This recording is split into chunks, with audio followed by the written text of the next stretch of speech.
قالوش طور لما دولار وافهمنا عنها واحد اللي حسابتهم مالك مالي والباسانو دوانيك سد على الاسبوع عن قديس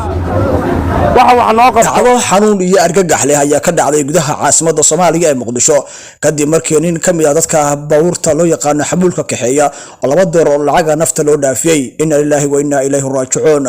magaalada Muqdisho caasimadda Soomaaliya ayaa ka mid ah goobaha dadka shacabka ah waxba galabsanay ciidanka dowladda federaalka ee Soomaaliya ay ku laayaan arrintan ayaa inta badan waxa ka hadlay qaar ka mid ah shacabka Muqdisho kadib markii indhahooda ay ku arkeen kilomitir oo ka mid ah goobaha fagaaraha ee ku yaala Muqdisho isla markaana ka mid ah meelaha ugu mashquulka badan in lagu dilay nin weyn oo ah dadka kaxeeya baabuurta loo yaqaan xamuulka arrintan ayaa fajacay waxa ku noqotay shacabka Soomaaliyeed iyagoo shacab badan oo goobta ku sugnaa bisla markii warbaahinta ay la hadleen isla markaan arrintaasi ay ka codsadeen dowladda federaalka Soomaaliya in kaasi cadaalad u helo iyagoo indhahooda ku arkay in askar ka tirsan ciidanka dowladda federaalka Soomaaliya uu $2 oo lacag shilinka $2 oo lacag ah oo ninka naftiisa u dhaafiyo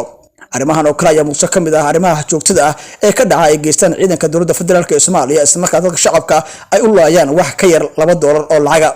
ninkan ayaa ka mid ah